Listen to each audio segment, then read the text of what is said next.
સુખની આશા લઈને આયા છો ને તો મારા મત બતાયા માર્ગ ઉપર હેડવું પડે. હું જેમ કઉ છું એમ કરજો. હું ગેરંટી આલું છું. કોનાના પત્રકમાં કહેતા હોય તો સિક્કો મારીને ગેરંટી આલું. જો એમાંથી પલવાર આગી પાછી વાત થાય ને તો હું મેલડી ગાદી છોડ દઉં. જગતમાં કોઈ ભૂ આવી ગેરંટી નહીં આલે. હું ગેરંટી આલું છું. જો કદાચ મારી વાતનું પાલન કરો સુખના અજવાળા ના મને ને ગોડા તો ગાદી પર બેહવાનું ધોરવાનું બંધ કરી દઉં. બસ માતા એવું કહું સુખ તમારે ચોય દૂર નહીં. આ સમાજના કારણે તમારે દુઃખી થવાનું થાય. નકર જગતમાં હું એ મહામાયા મશાણી મેળડી. એક વખત જે મને ઓળખી જાય ને દુનિયામાં એની ઓળખાણ ના બનાવે તો મેલડી મટી જાય. માતા એવું કહું મારા સાનિધ્યમાં આવતા જતા રહ્યા અને આવી કદાચ પ્રવચનમાં બે વાતો મારી ઘરે ઉતારી અને ઘેર જઈને ખાલી પાલન કરવાની ઈચ્છા કરી ને તોથી તમારા સુખના અજવાળા બતાવું મેલડી. પણ એ અવાજમાં મારી મીઠી મીઠી વાણીથી હું મેલડી વાત કરું છું. હાથ ભલે એના બે રહ્યા પણ એ બે હાથ ભલે તમને દેખાતા હોય પણ સૂક્ષ્મ રૂપે મારા હજારો હાથ તમારી પર છે. એની બે ભલે આંખો રહી એની બે આંખોથી કદાચ તમને જોતો હોય પણ હજારો આંખ વાળી હું મેલડી બેઠી છું.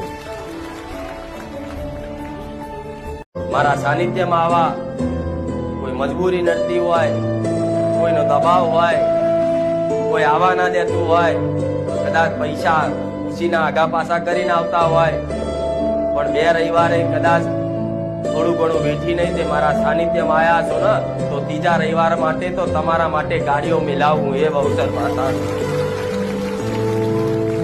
પણ તમારું દુઃખ ના મટે તમારી કોઈ તકલીફ જલ્દી દૂર ના થાય તો કિસ્મત ભાગ્ય નહીં માનવાનું પણ એવું વિચારી લેવાનું કે માં આ દુઃખ પડ્યું ને તારે તારો ભેટો થયો છે. આ દુઃખમાં તું અમારી સંભાળ લેવા માટે મળીશ. ભલે માં દુઃખ 5 વર્ષે મટતું પણ તું માં દુઃખમાં જોડે રહેજે. બસ ભલે દુઃખ દૂર ના થાય ચિંતા નહીં. દુઃખ દૂર નહીં થાય ચિંતા નહીં માં ધીરે ધીરે તારી રીતે કરજે તું તાર. કેમ કે તમારા દુઃખ દૂર કરવા માટે મારે શું કરવું પડે તમને ચો ખબર છે. મારા જેટલા તમારા કર્મો ચેક કરવા પડે તમારા બાપ દાદાના કર્મો ચેક કરવા પડે તમારી જેટલી ભક્તિ ચેક કરવી પડે તમારી અંદર જેટલું પુણ્યદાન પડ્યું છે એ જોવું પડે. પણ જો તમે પુણ્યદાન ઓછા કર્યા હોય પાપ વધાર કર્યા હોય તમે મારી માનતા રાખો અને હું તમારા કામ કરવા જાઉં તો મારા ભગવાનનો વિધાન મને રોકે. એટલે હું દરેક દીકરાઓ દીકરીઓને શીખવાડું છું એક સલાહ આલું છું માર્ગદર્શન આલું છું. દીકરાઓ કઈ ના થાય ને તો કઈ નહીં પણ આવા પશુ પક્ષીની થોડી થોડી સેવા કરતા રહેજો. મારા નોમે કરો તમારી કુળદેવીના નોમે કરો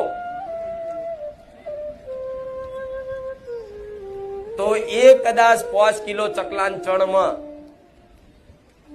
તમારું ચયું દુઃખ જતું રહે શી ખબર પડે. એ તો સમય જતા પડે પણ આજના માણસો તાત્કાલિક હિસાબ જોઈએ. આજે ભક્તિ ચાલુ કરી અને તાત્કાલિક સુખ જોઈએ તો હું માતા નહીં દુનિયાના છેડામાં જઈ આવો. તાત્કાલિક જો કોઈ ભગવાન માતાજી તમને સુખી કરત મને આઈને કહેજો કે આ માતાજી હતા ના ભગવાન હતા તાત્કાલિક અમને 5 રવિવારમાં સુખી કરી નાખ્યા. બને એવું ક્યારેય ના બને.